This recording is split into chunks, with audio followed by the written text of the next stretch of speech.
یہ سب چیزیں اللہ سے ہمیں دور کرتی ہیں۔ حضور پاک صلی اللہ علیہ وسلم کی بارگاہ میں ایک مفتی سلمان اجری کی آواز میں۔ رات کے وقت، اور حضور صلی اللہ علیہ وسلم اپنے صحابہ میں فرماتے ہیں، ہے کوئی جو میرے مہمان کی مہمان نوازی کرے اللہ اسے جنت سے کھانا کھلائے۔ صحابہ تو ظاہر سی بات ہے ہر نیکی کو بڑھ چڑھ کر کے لیتے تھے۔ ایک صحابی تھے حضرت طلحہ رضی اللہ تعالیٰ عنہ، انہوں نے کچھ دیکھا ہی نہیں گھر میں ہے کہ نہیں ہے، فوراً کہا یا رسول اللہ اس مہمان کو میں لے جاتا ہوں۔ حضور پاک صلی اللہ علیہ وسلم سے درخواست کی اور لے کر کے گھر آ گئے۔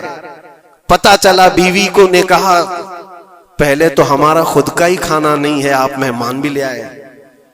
صحابی رسول نے اپنی بیگم سے پوچھا کتنا ہے؟ کہا ایک آدمی صرف کھا سکتا ہے۔ اور گھر میں کتنے لوگ ہیں؟ شوہر، بیوی اور ایک چھوٹا بیٹا۔ اب ایک مہمان آیا ہوا ہے۔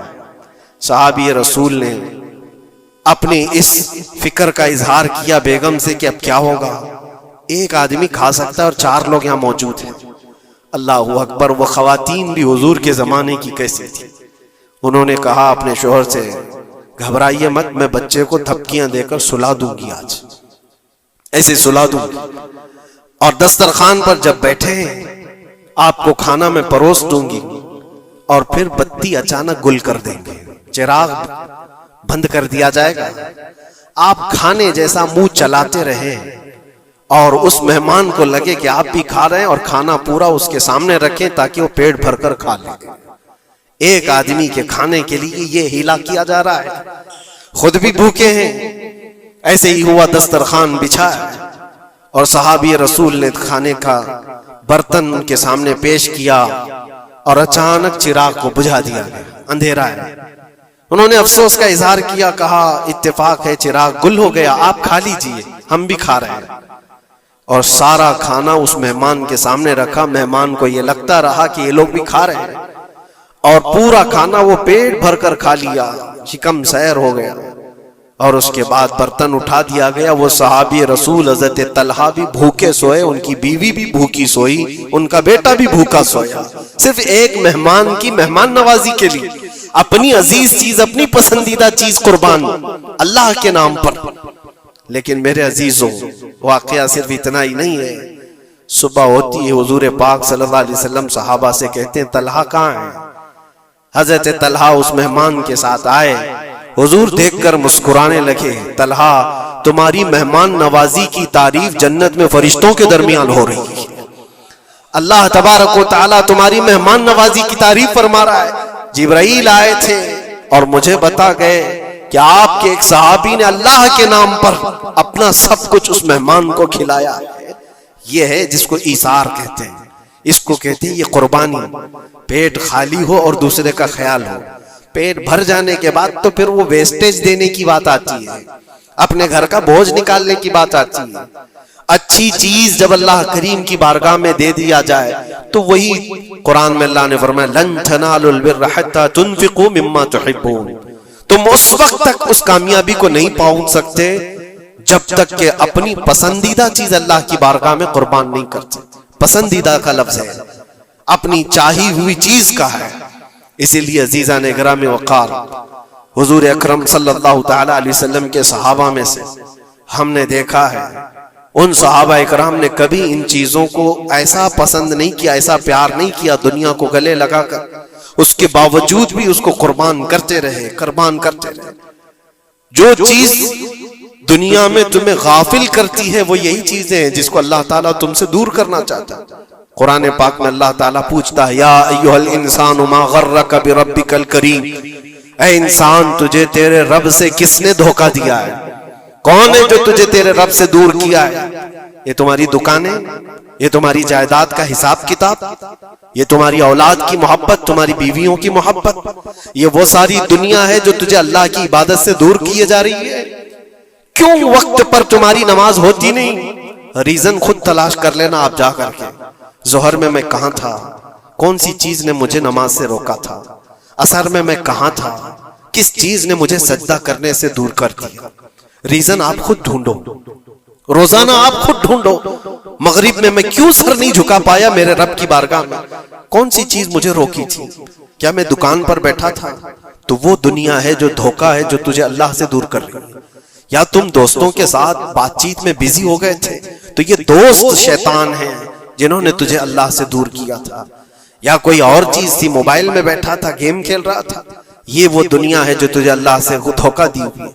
ٹی وی میں بیٹھا تھا, میچ میں بیٹھا تھا, کھیل کود میں تھا. یہ ساری چیزوں کا ریزن آپ خود ڈھونڈو. یہ عبادتوں سے کون ہے جو مجھے دور کیا ہے؟ اللہ کریم کی بارگاہ میں سر جھکانے سے کون سی چیزیں روک رہی ہے؟ مجھے بتاؤ قسم رب ذوالجلال کی. آج کسی نے تمہارے گردن پر تلوار رکھی ہے کہ اگر سجدہ کرو گے تو کاٹ دیا جاؤ گے, مار دیا جاؤ گے. کسی نے تم کو نیزہ دکھا کر کہا کہ مسجد جاؤ گے تو گھونپ دیا جائے گا. کوئی چیز نہیں ہے.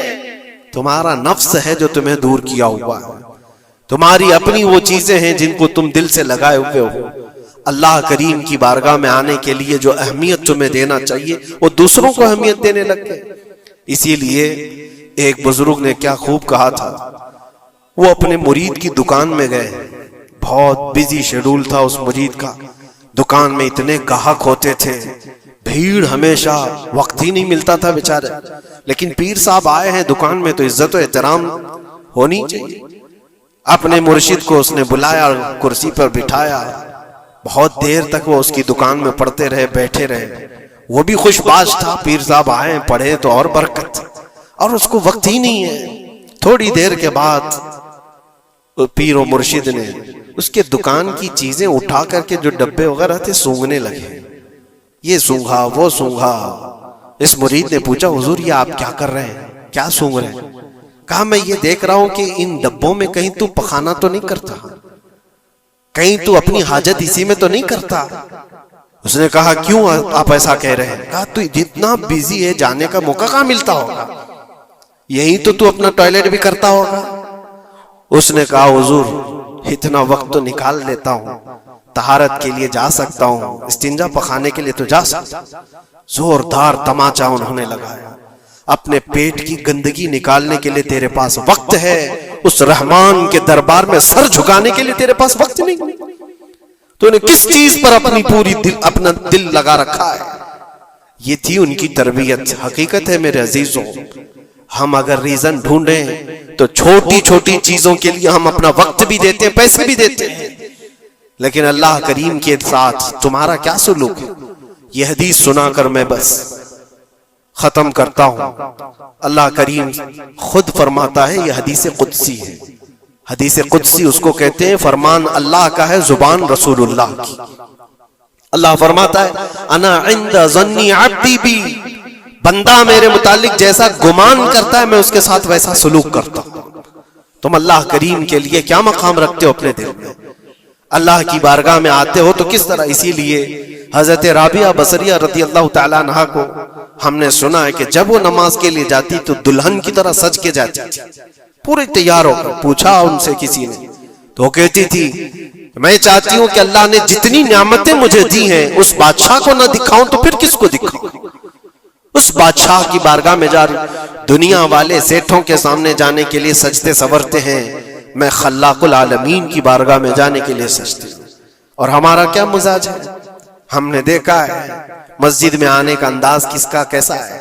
تم بادشاہ دو جہاں کے دربار میں آ رہے ہو تو کس انداز سے آنا چاہیے؟ یہ ساری چیزیں آپ ذہن میں رکھو. اللہ کریم کے لیے تمہارے دل میں کیا مقام ہے؟ ظاہر سی بات ہے تمہیں آج بھی اپنے پیٹ کی غلاظت نکالنی ہو کہیں راستے پر تو شوچالیہ ڈھونڈتے ہیں اور پیسے دے کر کے جاتے ہیں. مسجد کی کیا کیا چیزیں مفت میں استعمال کرتے ہیں.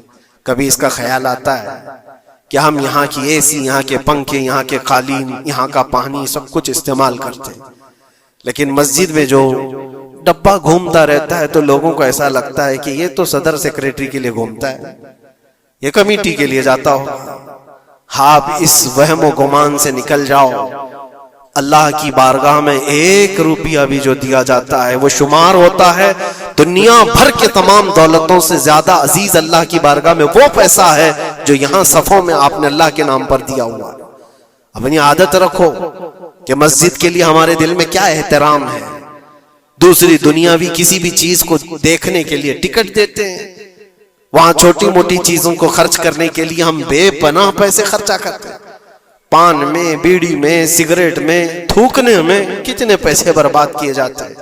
اللہ تبارک و تعالیٰ کے نام پر جب بات آتی ہے تو کیوں دل پر یہ بوجھ ہوتا ہے؟ یہ علامت ہے کہ دل جب کالا ہو جائے اور رب تعالیٰ سے بندہ دور ہو جائے تو اللہ کی بارگاہ میں دینے سے وہ کترانے لگتا ہے۔